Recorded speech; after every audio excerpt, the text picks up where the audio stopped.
Hello, I'm Tony Howard, the chair of the Pickerington Area Chamber Advocacy Committee, and I'm here to introduce our candidate videos.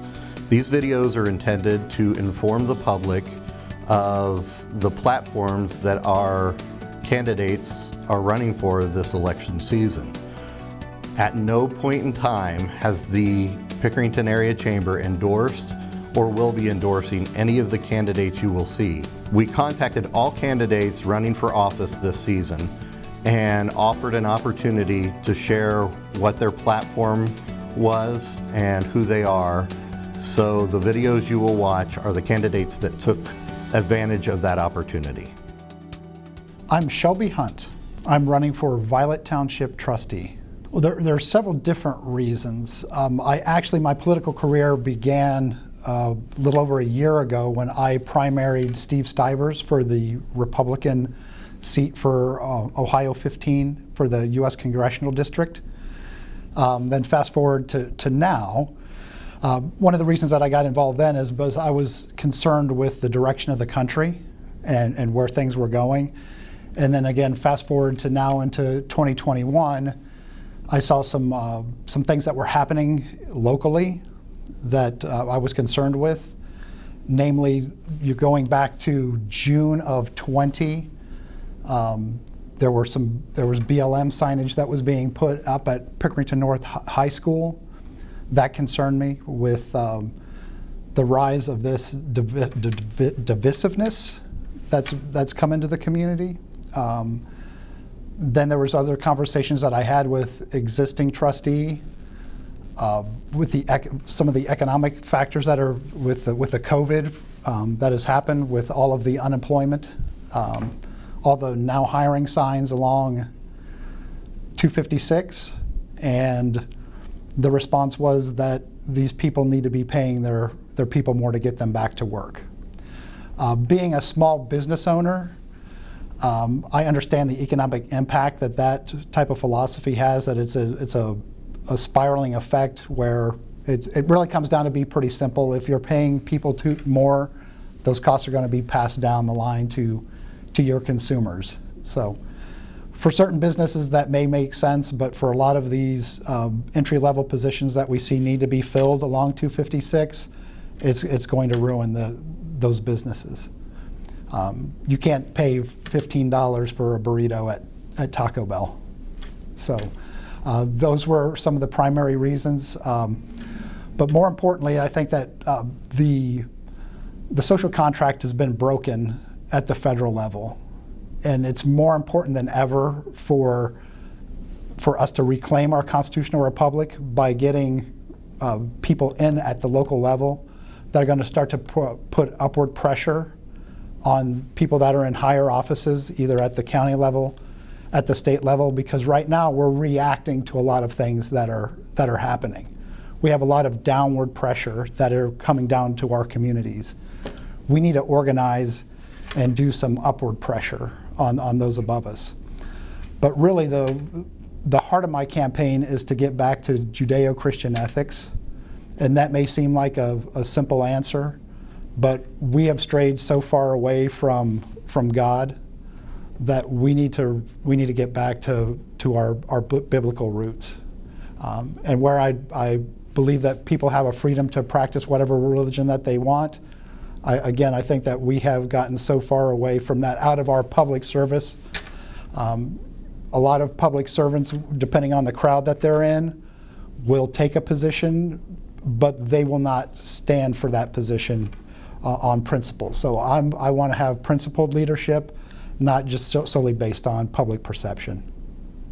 Well, as I stated, I want to serve by and promote Judeo-Christian ethics. I would like to see, again, that be the foundation, and that would affect my decision making in the processes. But getting down into a more granular level, we see that we need to revamp the zoning and the master plan for the area. It's not that I want to stop growth, but we need to control the type of growth that is happening. I want to look at expanding our manufacturing base. Some of the other candidates are talking about commercial. but I think we have to be careful about what kind of business.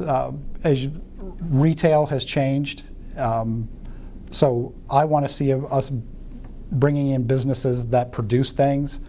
This also fits into what I stated earlier. We need to looking at the grassroots level to start to bring back products made in Ohio, in Pickerington, and the United States. We're too dependent on other countries on our for our goods and our services. Look at revamping the local roads and the infrastructure is another one that it fits in with revamping the zoning plan. The current road systems can't handle the level of traffic that is coming into the town, but it all fits together. We're in a reactionary mode. We need to be thinking 2 or 3 steps ahead of what these impacts are going to be. It also fits into working with other local governments to see how these decisions are impacting not only our surrounding communities, but most importantly, the school district. The school district is under different pressures, and this is what surprises me, is a lot of the other candidates have known each other or held these offices for years, and there just seems to be that there's a breakdown in communication as the decisions being made by the school board affect local government, and then vice versa. The other one is that I would like to see us give voice and advice from other doctors and scientists on how to respond to this COVID situation, which I don't think that has been done. Some of the efforts that I've made myself to try and have alternative voices heard have gone unheeded. Best way is huntforviolet.org. That will direct you to, currently it's going to my Facebook page, and in there you can find out a little bit more. You'll have these action items listed there, and there's also a phone number or direct messaging that you can get a hold of me. I also have an email address of sxhunt@protonmail.com. Mark Matthews. I'm running for Wilde Township Trustee. Well, I've been a part of this community for nearly 2 decades, and I'm at a point in my life where I feel I can contribute and make it a better place than when I got here. I feel like we're at a tipping point where we've had so much residential growth. It's a burden on the school district and the taxpayers that if we do put an economic plan in place, that we have commercial development that's a good balanced approach. We're not going to eliminate taxes, but we can help some of this infrastructure and changes we want in place be funded by our future growth instead of being a liability. My platform is to develop a diverse economic growth. And by economic growth, I mean commercial and residential, but it has to balance and be able to pay for itself. If you look at communities like New Albany or Dublin Bridge Street, they have excellent development and commercial where you have restaurants, apartments, condos, green space, walking trails, all things that we can live and enjoy it. And these developments do not have to be a drain on the community. They can be an asset and fund for themselves. For example, the Market Street in New Albany paid for a library and a fire station. So we don't have to look at them as we're draining the assets of the community, because right now with so many houses, it's a burden on the school district. And the school district is coming to the homeowners for support, and there's no way that's going to change if all we do is grow residentially. Right now, 90% of the community is zoned for future growth for residential. So you're going to get more and more houses because that's what's in place. I believe if we put a balancing plan in place, working with stakeholders such as the county, the city, the schools, the township, all at the same table, and the landowners, is their property how they want to develop, we can have an ideal community. If we don't do it, we're going to get skipped over. If you look at, for example, Edna Township, they're doing economic growth there. You see it in Lancaster. At some point, it goes around us, and then it's too late. We get what we're going to get. With this economic growth, commercial development, however you want to call it, we can do a number of things. Right now, we currently only have 2 police officers from the Sheriff's Department in the unincorporated areas in the evening. We have tons of reports of break-ins and cars and houses. We need to have the safest place possible for our community. We can fund sidewalks and bicycle trails. We lost a young student because he was walking along the side of the road because we do not have sidewalks in a lot of places. These things can be done and should be done to make it the best place for all of us to live. The end for me is it's a better place than when I got here. The quality of life. I love living in Wilde Township at Pickerington. I've owned a business here for 18 years, but we got to be fiscally responsible. We got to have a vision. It's going to take a long-term plan. I'm talking 10 and 20 years down the road. This is not something we're going to fix overnight. You need someone that's dedicated, that's ready to lead us to the next part of our community in the future. You can go onto Facebook, Mark Matthews for Wilde Township Trustee, or my website is the same thing, Matthews, M-A-T-T-H-E-W-S, the number 4, VTT.com. My name is Melissa Wilde. I'm running for Wilde Township Trustee.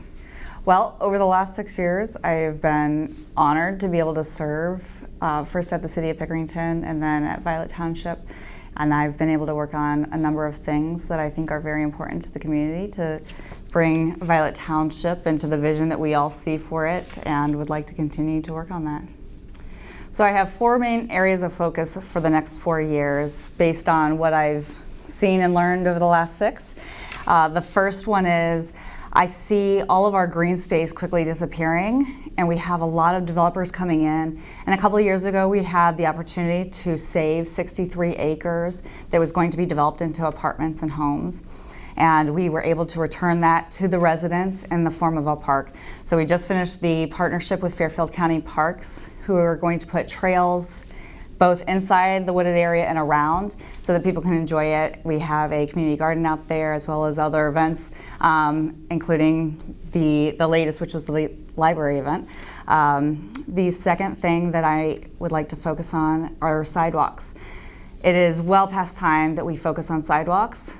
I think for a number of years we've seen it as a luxury, and in the last couple of years we've seen a lot of tragedy surrounding the lack of sidewalks.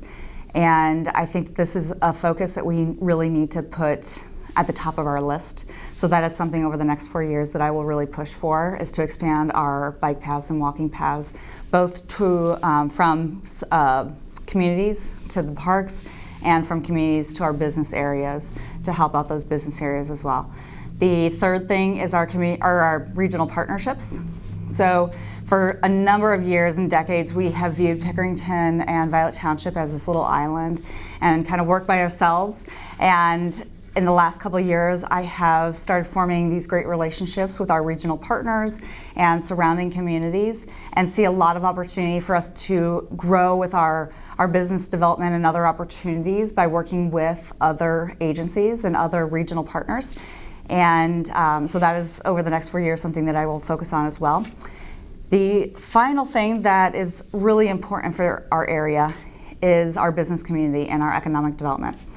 And when I'm talking about that, I'm not only talking about our need to bring in more development and other businesses, I'm also talking about looking at our businesses that are already here and what do they need to be successful. During the pandemic, we were able to give out grants to a lot of our small businesses here, and most of those businesses were able to weather the pandemic storm, which we were very thrilled about. I mean, these are our businesses that, if your kid is in sports, they've given to your kid's sports team. They are the businesses that are helping the nonprofits and giving donations. They're out in the community giving back, and we need to be able to support them the best that they, what they need. So over the next 4 years, I think as we see how things are changing post-pandemic, I would like to work very closely with the business community to figure out what that looks like moving forward and how we can best serve our business community, because they are, like I said, they're the ones that give back to us as well. So my website is www.wilde for Violet, and it's Wilde with an E, W-I-L-D-E, the number 4, violet.com. Or you can find me on Facebook and Instagram, and those are, on Facebook it's Wilde for F-O-R, Wilde Township Trustee, and then on Instagram it's Wilde for Violet.